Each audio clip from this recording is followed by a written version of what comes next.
دعا ہے دل کی گہرائیوں سے کہ سدا ہی بہار روے اس باغے تے کدے خزاں نہ آوے، ہوون فیض ہزاراں تائیں تے ہر بھکھا ہی پھل کھاوے۔ دینی تعلیم جو ہے، ادارے جو ہیں، دین کا جو علم ہے اس کی بہت سی جہتیں ہیں، بہت سارے پہلو ہیں جن پر کلام کرنے کی ضرورت ہے۔ سب سے پہلے تو یہ سمجھ لیں کہ اللہ کے محبوب صلی اللہ تعالیٰ علیہ وسلم نے فرمایا کہ علم کا طلب کرنا میں نے مرد و عورت پر ویسے ہی فرض کر دیا ہے، ضروری ہے مسلمان مرد اور عورت پر۔ اگرچہ اس حدیث سے مراد ضروریات کا علم ہے کہ جس کو جتنی علم کی ضرورت ہے، اپنی ضرورت کا مسئلہ سیکھنا ہر شخص کے لیے ضروری ہے۔ کیوں؟ اس لیے کہ آپ کسی بھی محکمے سے تعلق رکھتے ہیں نا جب، تو اس کے تعلق سے جو ضروری باتیں ہوتی ہیں وہ سکھائی جاتی ہیں۔ آپ اگر گاڑی چلانے کے لائسنس کو حاصل کرنا چاہیں گے تو آپ کو بتائیں گے کہ یہاں رکنا ہے، یہاں اشارہ دینا ہے، یہاں آگے بڑھنا ہے، یہاں یہ قاعدہ ہے، یہاں یہ قانون، آپ کو سکھایا جائے گا۔ اور جب آپ اس کو سیکھ لیں گے اور ان کی ہدایت کے مطابق آپ ساری چیزوں کو کرنے لگ جائیں گے، پھر وہ آپ کو ایک کارڈ ایشو کریں گے کہ اب تو اس قابل ہے کہ تو اس گاڑی کو چلا سکے۔ بس آپ بات کو سمجھ لیں، ہم بھی اپنے طالب علموں کو نا قاعدے قانون سکھاتے ہیں، اور جب وہ سیکھ لیتے ہیں تو ایک ان کے ہاتھوں میں سند دیتے ہیں، ایک ان کے سر پہ دستار رکھ دیتے ہیں۔ جس طرح آپ روٹین کی گاڑی چلائیں تو آپ کو قاعدے قانون سیکھنے ہوتے ہیں، اس طرح زندگی کی جس نے گاڑی چلانی ہے نا، زندگی کی گاڑی، اس کے لیے ضروری ہے کہ جس رستے سے وہ گزرے وہاں وہ سیکھے کہ یہاں میرا دین مجھے کیا کہتا ہے۔ اگر وہ تاجر ہے تو مسائل تجارت کو سیکھے، اگر عام آدمی ہے، مال آ گیا ہے، زکوٰۃ فرض ہو گئی ہے تو زکوٰۃ کے مسائل سیکھے گا، نکاح کا وقت آئے گا تو نکاح اور طلاق کے مسائل سیکھے گا۔ ہماری طبیعتوں میں کچھ تلخی ہے، ایک دوسرے کے لیے کچھ سختی ہے، گھروں میں ایک مستقل جنگ ہے میاں بیوی کے درمیان، اور جس طرح دو مختلف محاذوں پر لوگ کھڑے ہوتے ہیں اور ایک دوسرے کے لیے وہ اپنے دل کے اندر یہ کڑن رکھ رہے ہوتے ہیں کہ کس طرح میں اس سے جیت جاؤں، یہ نظام ہے۔ بچے بہت سارے گھروں میں الا ماشاء اللہ کچھ گھروں میں بچے مشکل کا شکار ہوتے ہیں کہ ابا کا ساتھ دینا ہے کہ اماں کا ساتھ دینا ہے۔ یہ کٹھن اور آزمائش اور تکلیف کب پیدا ہوئی؟ جب میاں بیوی نے دین نہیں پڑھا، ایک دوسرے کے حقوق کو نہیں سمجھا۔ اگر چیزیں ان کی طبیعت میں رچ بس جاتی، وہ خاص ارشادات جو حضور نے ان دونوں کے تعلق سے بیان کیے تھے۔ ڈاکٹر اقبال کہتے ہیں کہ ایک نوجوان لندن میں آ کے مجھ سے کہنے لگا کہ میں بیوی کو نہیں رکھوں گا، ختم ہو گئی بات، بڑے جھگڑے ہیں، بڑی کہانیاں ہیں۔ اسے میں نے سمجھایا، سمجھ نہیں آتی تھی، لمبی بات ہے، مقصود اشارہ کرنا ہے۔ کہتے ہیں پھر بڑے لوگوں کے سمجھنے کے باوجود بھی اس نے کیس کر دیا، بات قریب آ گئی تو ایک رات آ کے کہنے لگا نہیں میں نے نہیں طلاق دینی، گھر بسانا ہے۔ کیوں؟ اب کیا ہوا؟ کہنے لگا میں نے مسلمانوں کے نبی کریم علیہ السلام کی ایک حدیث سن لی ہے۔ آپ میری بات پہ توجہ کریں گے میرے عزیز؟ ایک حدیث، اقبال کہتے ہیں میں نے پوچھا وہ کون سی؟ کہنے لگا میں نے سنا ہے کہ حضور نے فرمایا اپنی بیوی سے بغض نہ رکھو، اگر اس کی ایک عادت ناپسند ہے تو اس پر غور کر لو جو تمہیں پسند ہے۔ تو کہنے لگا میرے ذہن میں یہ حدیث آئی ہے تو یہ تو میرا نا سارا مائنڈ ہی چینج کر گئی ہے، میں تو ایک عادت کی وجہ سے گھر اجاڑنے لگا تھا، حضور نے کریم نے مجھے کہا ہے، کریم نے مجھے کہا ہے کہ ایک عادت اگر تجھے ناپسند بھی ہے تو باقی دیکھنا جو پسند ہیں، تو میں نے فیصلہ کر لیا ہے کہ گھر بچاؤں گا۔ تو اقبال کہتے ہیں میں نے اسے کہا میں بھی تیرا کیس واپس نہیں لوں گا۔ بھئی اب آپ کیوں نہیں لیں گے؟ تو کہنے لگے جس محبوب نے تیرا گھر بچایا پہلے میرے نبی کا کلمہ پڑھ، مسلمان ہو۔ اگر آپ وہ ساری چیزیں ہم سے اگر سارے دن میں 100 لوگ مسئلہ پوچھتے ہیں تو 95 طلاق والے ہوتے ہیں، اور کہتے ہیں 3 دے بیٹھا ہوں، غصے میں دے بیٹھا ہوں، حالانکہ طلاق ہوتی غصے میں، رضا میں کب ہوتی ہے؟ ہنسی خوشی تو ہوتی نہیں۔ غصے میں 3 طلاقیں دے لی، اب وہ آ گئے، کاش کہ 2 مہینے پہلے ہم نے شیروانی کا آرڈر دیا تھا بیٹے کی،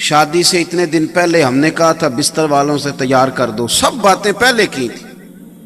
اگر اسے 2 گھنٹے لاتے نا بچی اور بچے کو کسی دینی استاد کے پاس، کسی معلمہ کے پاس، بیٹی کو، اسے کہتے کہ اسے مسائل سکھائیں، اسے مسائل کا پتہ ہوتا، تو وہ 3 بیٹے ہیں بڑے خوبصورت، 2 بیٹیاں ہیں بڑی پیاری، چھوٹے بچے ہیں، لیکن اس نے طلاق دے کے گھر اجاڑ دیا ہے، بچوں کو دیکھ کے رونا آتا ہے۔ اگر اسے مسئلے کا پتہ ہوتا کہ 3 طلاقیں اکٹھی نہیں دی جاتی، اس سے بچنا چاہیے، تو کتنے گھر بچتے تھے۔ لیکن ہم نے یہ کیا کہ ہم نے اسے کہا شیروانی نہیں لیٹ ہونی چاہیے، ہم نے اسے کہا کہ دیکھنا گاڑی جو ہے وہ نئی بک کرائی ہے، وہ داماد کو وقت پہ دینی ہے۔ اگر ہم دینی علم کی اہمیت کو سمجھتے، رسول کائنات سرور کون و مکان صلی اللہ علیہ وسلم نے فرمایا، سیدنا امیر معاویہ رضی اللہ تعالیٰ عنہ حدیث کے راوی ہیں، حضور فرماتے ہیں، کریم محبوب فرماتے ہیں کہ یاد رکھو جس کے ساتھ رب بھلائی کا ارادہ کرنا چاہے اسے دین کی سمجھ عطا فرماتا ہے، اسے دین کی سمجھ عطا کرتا ہے جس کے ساتھ اللہ بھلائی کا ارادہ کرنا چاہے۔ پہلے تو دینی علم کی اہمیت کو سمجھیں، ہمیں اس کی ضرورت کتنی ہے۔ آپ دین سیکھ لیں، کسی سے آپ مسئلہ سن لیں، عمل نہ بھی کریں نا، تو جب آپ وہ کام کرنے لگتے ہیں تو بات ایک دفعہ سامنے ضرور آتی ہے کہ یار یہ میں نے سنا تھا مولانا سے، یہ خطیب صاحب نے بات بیان کی تھی، وہ ایک دفعہ آپ کے سامنے ضرور بات آئے گی اگر آپ نے کہیں بات سنی ہو۔ دین کے علم کی ضرورت کو محسوس کریں، ضرورت کو، اگر آپ کو سمجھ آ جائے، ایک کو ذرا کم کریں گے اس کی، اگر آپ کو سمجھ آ جائے کہ دین کا علم ہمارا نفع کتنا کرتا ہے، ہمارا فائدہ کتنا کرتا ہے، ہمیں اطمینان کتنا دیتا ہے، ہمیں قلبی طور پر راحت کتنی دیتا ہے، سمجھ آ جائے۔ ماں باپ کے تعلق سے نا وسوسے بعض دلوں میں آ جاتے ہیں۔ کچھ بچے ایسے ہیں جو باہر بیٹھے ہیں، کمائیاں کر رہے ہیں، ابا انہیں فون کرتا ہے کہ بیٹا پیسوں کی ضرورت ہے، اس کے دل میں خیال آتا ہے کہ دیکھو ابا طبیعت نہیں پوچھتا، پیسے مانگتا ہے۔ حضور صلی اللہ تعالی علیہ وسلم نے رہنمائی کر دی، نوجوان نے کہا حضور ابا پیسے مانگتا ہے۔ شارحین نے لکھا ہے یہ جو اس حدیث میں اس نے پوچھا ہے نا، کہ اس کا معنی یہ ہے کہ وہ پیسے اس کے اپنے کمائے ہوئے تھے، وراثت کے نہیں تھے۔ جیسے بیٹا الگ سے کوئی کمائی کرتا ہے، تو اس نے کہا میرے ابا جی مجھ سے پیسے مانگتے ہیں، تو حضور حکم کیا ہے؟ اب سوال کا جواب یہ تھا کہ حضور کہتے دے دے یا نہ دے، 2 ہی باتیں ہیں نا۔ اس نے کہا حضور والد پیسے مانگتا ہے۔ آپ جاتے ہیں موٹیویشن سپیکر کے پاس کہانیاں سننے، آپ چلے جاتے ہیں کسی فلانے آدمی کے پاس ذہن سازی کرنے، اور بھائی باہر سے سالن لینے وہ جائے جس کے گھر نہ ہو۔ آپ باہر کیوں جاتے ہیں؟ آپ کو تو سارا کچھ مدینے والے رسول نے عطا فرمایا ہے، آپ کا تو اپنا گھر سارا بھرا ہوا ہے، آپ یہاں سے فیض لیں۔ حضور نے ہر چیز دینی علم کی بس اہمیت کو سمجھی، آپ کے سامنے چیزیں کھل جائیں گی۔ سرور کون و مکان صلی اللہ علیہ وسلم سے پوچھا حضور میرے والد صاحب پیسے مانگتے ہیں، حکم کیا ہے؟ تو نبی کریم صلی اللہ تعالی علیہ وسلم نے فرمایا تو حکم پوچھتا ہے دوں کہ نہ دوں؟ فرمایا انت و مالک لابیک۔ آپ کبھی اس حدیث کے پیرے پہ غور کر لینا تو آپ کو نا باپ سے عشق ہو جائے گا، یعنی آپ غلام بے دام ہو جائیں گے۔ اس نے کہا حضور ابا پیسے مانگتا ہے، دوں کہ نہ دوں؟ تو حضور نے فرمایا تو بھی اپنے ابے کا ہے، تیرا سارا مال بھی تیرے باپ کا ہی ہے۔ آپ کی ذہن سازی کرے گا دین، آپ کو کچھ جوان کرے گا، آپ کی سوچیں تازہ کرے گا۔ میں ایک حدیث پاک پڑھ رہا تھا، آج کل نا مایوسی بہت زیادہ ہے طبیعتوں میں، لوگوں کا وجود نہیں تھکا، ذہن تھک گیا ہے، لوگ تھکی تھکی باتیں کرتے ہیں۔ اب نوجوان مجھ سے اکثر ناراض رہنے لگ گئے ہیں، میں کوئی بات کروں گا پھر ناراض ہو جائیں گے۔ جوان زیادہ ذرا تھک گئے ہیں، یہ زیادہ تھکے ہوئے ہیں، یہ وقت پہ ہی کہہ دیتے ہیں پورے 12 سال ہو گئے ہیں کام نہیں چل رہا، 3 سال ہو گئے ہیں کام نہیں چل رہا۔ اور خدا کے بندے بس ابھی سے ہی اتنی جلدی؟ ستاروں سے آگے جہاں اور بھی ہیں، اور عشق کے امتحان بھی اور بھی ہیں، بڑی جلدی۔ حضور صلی اللہ علیہ وسلم ذہن سے اگر آپ کے ذہن میں ہو قرآن و سنت تو آپ کوئی کچی بات نہیں کریں گے، کہیں گھبرائیں گے نہیں، کہیں کمزور نہیں پڑیں گے، کہیں آپ کے جملوں سے مایوسی نہیں ٹپکے گی، کہیں آپ کو کمزوری نظر۔ شرط یہ ہے کہ آپ دینی علوم کے قریب ہوں، قرآن و سنت کے قریب ہوں، پھر آپ کو کسی نئے فلسفے کی، نئے سیمینار کی، کسی نئے ڈاکٹر کے پاس جانے کی ضرورت نہیں پڑے گی۔ حضور طائف چلے گئے، طائف والوں نے پتھر مارے، بات لمبی نہیں کرتے، اشارہ دیتے ہیں، بڑی تکلیف دی، حضور واپس تشریف لائے، ایک جگہ بیٹھے، حضرت زید بن حارثہ ساتھ ہیں، یا رسول اللہ دعا کریں یہ تباہ ہو جائیں۔ حضور نے ہاتھ اٹھا دی، اللہم اہدی قومی، یا اللہ میری قوم کو ہدایت دے دے، انہیں پتہ ہی نہیں۔ جوانوں ذرا حضور کی امید دیکھنا، تو کہتا 3 سال کام کیا ہے، 4 سال کام کیا، تھک گیا ہوں، پڑھ میرے نبی پاک کی حدیثیں، تجھے سوکھ کے ساتھ سویا کرے گا، تجھے محنت کرنے میں مزہ آنے لگے گا، تجھے سرور آنے لگے گا۔ سرور کائنات علیہ الصلوۃ والسلام کی خدمت میں عرض کی حضور دعا کریں یہ تباہ ہو جائیں۔ نبی کریم نے ہدایت کی دعا کر کے کہا زید میں ان کے لیے تباہی کی دعا نہیں کروں گا، اگر یہ نہیں نہ مانتے تو مجھے امید ہے ان کی آنے والی نسلیں میرا کلمہ پڑھ جائیں گے۔ مجھے بتائیں یہ بات جب کسی کے ذہن میں بیٹھ جائے تو وہ ذرا ذرا سی بات پہ گھبرائے گا، مجھے کہے گا فلانا نہیں سنتا، فلانا میری بات نہیں سنتا، پھر بوڑھے بزرگ مایوس ہوں گے۔ آپ دین کے قریب آئیں، آپ سرور کائنات صلی اللہ تعالی علیہ وسلم کے دین کو سمجھیں، حضور کے ارشادات سے روشنی لیں، اور پھر یہ جو دین کا علم ہے نا اس کی اہمیت کو آپ سمجھیں۔ ہمارے ہاں نا ایک طبقہ ادیبوں کا ہے، شاعروں کا ہے، ایک بیوقوف سے سیاستدان ہے، اللہ ماشاء اللہ، سب کو نہیں میں کہہ رہا، پر جتنے ہیں ان اتنوں کو تو کہنے دو نا، جتنے ہیں اتنوں کو تو کہنے دو نا۔ یہ نئی نئی کہانیاں سناتے ہیں، معاذ اللہ کہتے ہیں سارے رنگ ہی اللہ کے، سارے روپ ہی اللہ کے، یہ کہانیاں ہیں۔ کہتے ہیں دیکھو جی جو جس کو پکار رہا ہے کسی نہ کسی رنگ میں اللہ کو پکار رہا ہے، تو خدا کے بندو اگر سارے روپ ہی اللہ کے تھے تو حضور بتوں کے خلاف جہاد کیوں کرتے رہے؟ آپ دین کی اتنی بڑی بات کو، عقیدہ توحید کو اس رنگ میں آپ لے رہے ہیں۔ اب ان کو سپورٹ کیا کن لوگوں نے؟ جو ملنگ کہلاتے تھے، کہتے ہیں ساڑھے پیر صاحب درویش نے، وہ تقریر نہیں کرتے، تقریر کرنے لیا نہ ہوتے مولوی صاحب رکھے نے، میں کیوں کر دے تاں نہیں، انہوں نے آؤندی نہیں، آؤندی ہوندی تو مڑدے کدے نہ، انہوں کو کچھ پڑھن تاکہ تقریر ناراض ہو گیا ہو۔ اللہ آپ کو خوش رکھے، میں صحیح کہہ رہا ہوں، یعنی کرامت پیر صاحب بتائیں گے اور مسئلہ مفتی صاحب بتائیں گے، کیسا انوکھا تقسیم کا طریقہ ہے۔ دعا پیر صاحب فرمائیں گے اور جمعے کا خطبہ مفتی صاحب۔ یہ کیا بات ہوئی بھائی؟ وہ ملنگ کیا کرتے ہیں؟ وہ کہتے ہیں مولویوں کی پتہ ہوگی، آپ ہمارے پاس آئیں، ہم آپ کو 2-3 سٹوریاں سنائیں گے، کوئی آپ کو حیرت انگیز بات سنائیں گے، کوئی کہیں گے نہیں بیٹا معرفت اور چیز کا نام ہے، تھوڑا سا آپ کو فلسفہ دے کے لاجک دے کے الجھائیں گے، کہانی ختم ہو جائے گی۔ کائنات میں سب سے زیادہ حسن اسی معرفت میں ہے جو مدینے والے رسول نے عطا فرمائی ہے، اور جہاں تک بات اہل ذکر کی ہے اس کا ہم انکار نہیں کرتے۔ اللہ والوں کے تو ہم خادم ہیں، جاروب کش ہیں، لیکن آپ سنیے رسول کریم کا جو طریقہ ہے، علم کے ساتھ حضور کا جو شغف ہے۔ آج نا لوگ خطباء کو جانتے ہیں، واعظین کو جانتے ہیں، یا جو سوشل میڈیا پہ لڑائیاں کر رہے ہیں ان کو جانتے ہیں۔ میں جاتا ہوں اجتماعات میں تو لوگ کہتے ہیں مولوی لڑ رہے ہیں، تو میں نے کہا آپ نے دیکھا ہی 5-6 مولوی ہیں، ہمارے تو سینکڑوں شیوخ الحدیث ہیں جو بیٹھ کے توجہ کے ساتھ رسول اللہ کا دین پڑھا رہے ہیں، توجہ کے ساتھ۔ آپ نے 4 بندے دیکھیں آپ پریشان ہو گئے، آپ نے دیکھا ہی نہیں، کبھی آپ کھڑکی کھول کے پیچھے دیکھیں سبزہ بڑا شاندار ہے، اور یہ جو آپ مایوس ہیں نا کہ پتہ نہیں کیا بنے گا، کچھ بھی نہیں ہو رہا، آپ بے فکر رہیں۔ درجنوں سینکڑوں لوگ بیٹھے جو صبح سے شام تک مدینے والے کا دین پڑھاتے ہیں اور خلوص کے ساتھ پڑھاتے ہیں، اور انشاءاللہ یہی چراغ جلے گا تو روشنی ہوگی۔ میرے عزیز آپ میری بات پہ غور کریں، حضور مسجد میں تشریف لائے، اس طرف بھی لوگ بیٹھے تھے، اس طرف بھی لوگ بیٹھے تھے، ایک طرف اللہ کا ذکر ہو رہا تھا، ایک طرف ایک شخص بیٹھ کے دین کی بات کر رہا تھا۔ حضور دونوں مجلسوں کے بیچ کھڑے ہو گئے، فرمایا دونوں ہی خیر والی ہیں، یہ بھی خیر والی، یہ بھی خیر والی۔ اور میں کہا کرتا ہوں تدریس کرنے والا پریشان نہ ہو کہ خطیب کی بلے بلے زیادہ ہے، واعظ کو زیادہ لوگ جانتے ہیں، وہ بھی پریشان نہ ہو۔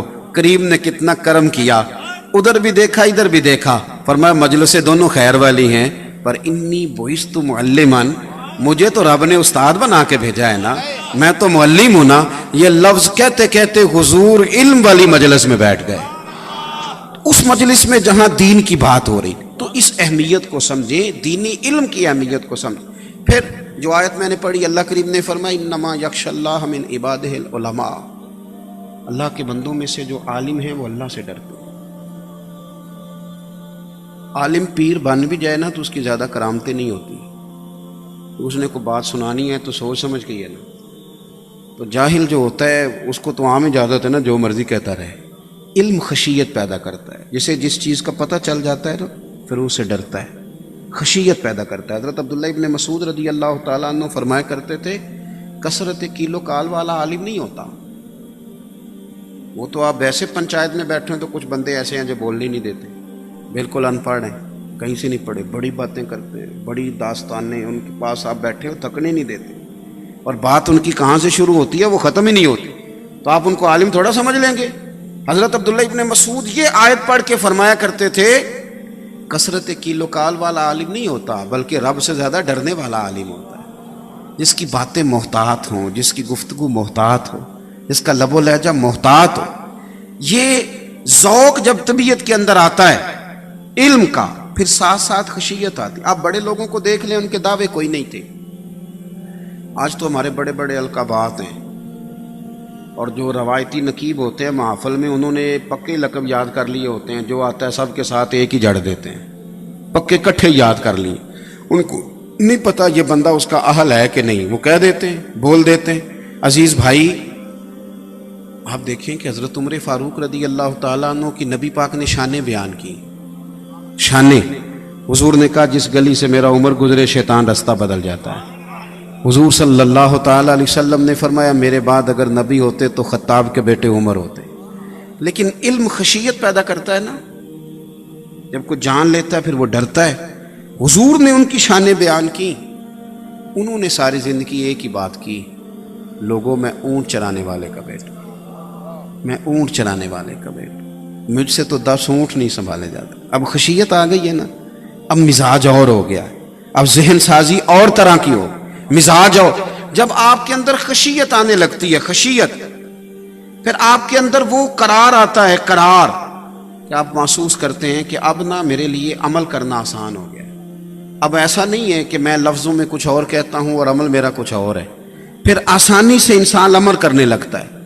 دینی طالب علم جو ہیں اور عام عوام جو ہے، ہم سب کے لیے یہ ضروری ہے کہ دین کے علم کی طرف جب ہم توجہ کریں تو اس نیت سے کریں کہ ہم نے اس پر عمل کرنا ہے. ہمارے ہاں زیادہ تر بحث ہوتی ہے.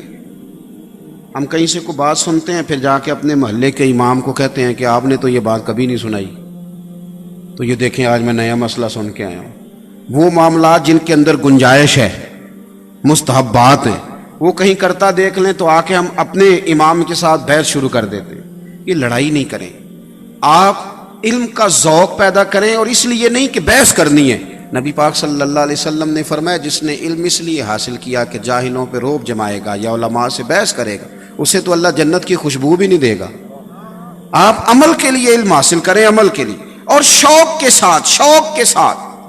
آپ یہ جو معرفت ہے نا ساری کی ساری، اور یہ جو دل کا نور ہے، یہ سارا رسول اللہ صلی اللہ تعالیٰ علیہ وسلم کے دیے ہوئے علم کے ساتھ وابستہ ہے. اگر قرآن و سنت کے آپ قریب ہوتے جائیں گے تو دل روشن ہوتا جائے. یہ بھی ایک تڑپ ہے اگر لگ جائے، یہ بھی ایک ذوق ہے اگر پیدا ہو جائے. یہ بھی یہی ہمارے صوفیہ کرتے تھے، وہ دور دراز جاتے تھے، علم حاصل کرتے تھے، پیاس بجھاتے تھے. کچھ لوگ حنفی ہوئے، کچھ حنبلی ہوئے، کچھ شافعی ہوئے، کچھ مالکی ہوئے، کچھ چشتی ہوئے، کچھ قادری ہوئے، کچھ نقشبندی ہوئے، کچھ سہروردی ہوئے. کچھ کا مشرب طریقت کے لحاظ سے نقشبندی چشتی رہا، کچھ کا مذہب فقہ کے لحاظ سے کچھ ہوا. اب اس میں بہت سارے لوگ کہتے ہیں کہ سارے ٹھیک تھے، تو پھر یہ کہ الگ الگ کیوں تھے؟ تو میں کہتا ہوں بھائی اپنی اپنی طبیعتیں ہوتی ہیں.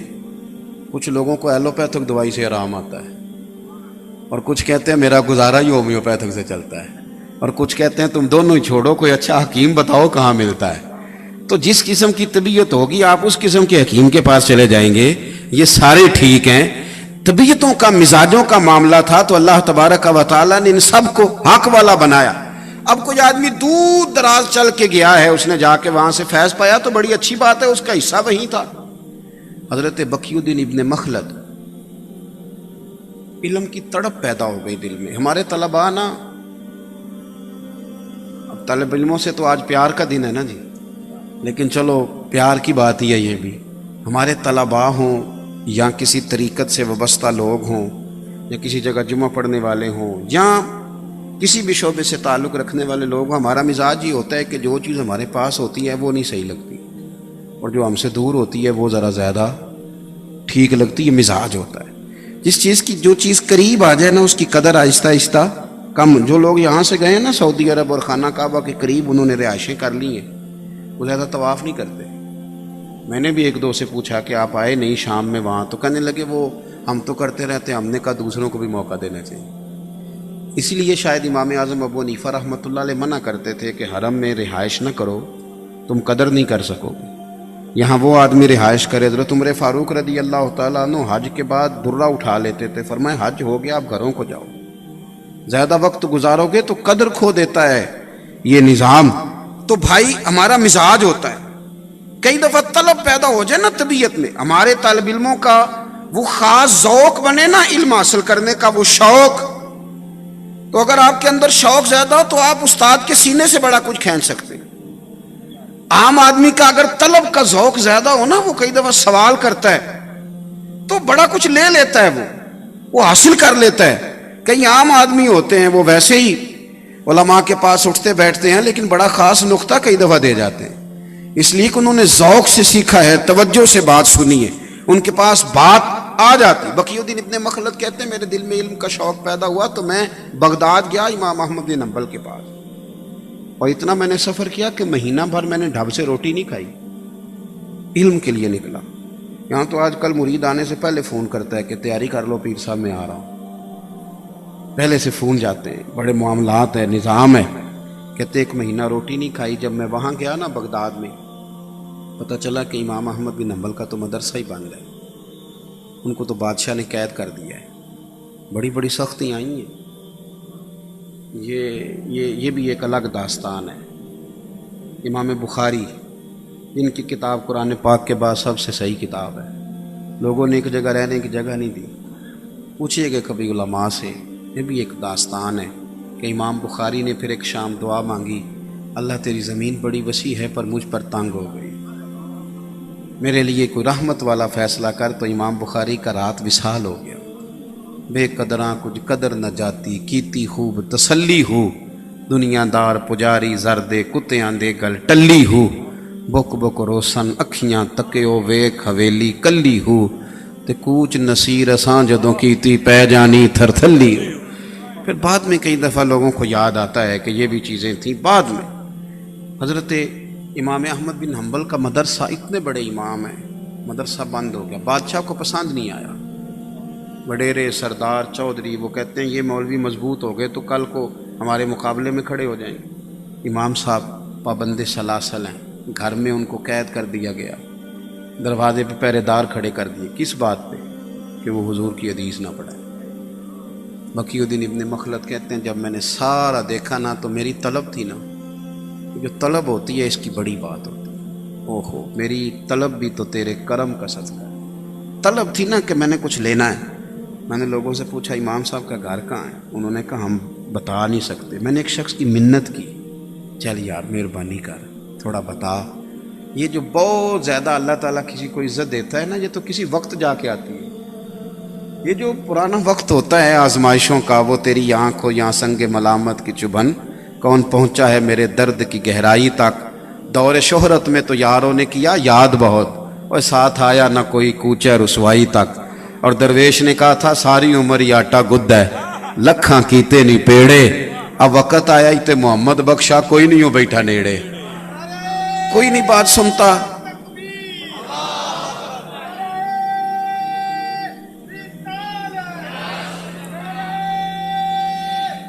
سنیں جی، حضرت امام احمد بن حنبل کا کوئی گھر کا پتہ بتانے کو بھی تیار نہیں۔ ایک شخص کی منت کی تو وہ کہنے لگا میں نہ صرف اشارہ کروں گا، میں صرف اشارہ کروں گا، اور وہ بھی آنکھ سے۔ ڈر بڑا لگتا ہے حکومت وقت سے۔ ایسے بھی حالات آتے ہیں، ایسے بھی حالات آتے ہیں، کئی دفعہ عوامی سطح پہ پیدا کر دیے جاتے، کئی دفعہ حکومتی سطح پہ پیدا کر دیے جاتے، مشکل کر دیا جاتا ہے گھر سے نکلنا۔ وہ کہتے ہیں کہ میں پہنچ گیا دروازے تک، اشارہ کیا کہ یہ گھر ہے۔ اللہ اکبر۔ فرماتے ہیں مجھے ذوق تھا نا علم پڑھنا ہے اور استاد سے پڑھنا ہے، مرشد سے فیض کا ذوق تھا نا، تو کہتے ہیں اگلی صبح پھر میں علم پڑھنے آیا، میں نے کپڑے پھاڑ لیے،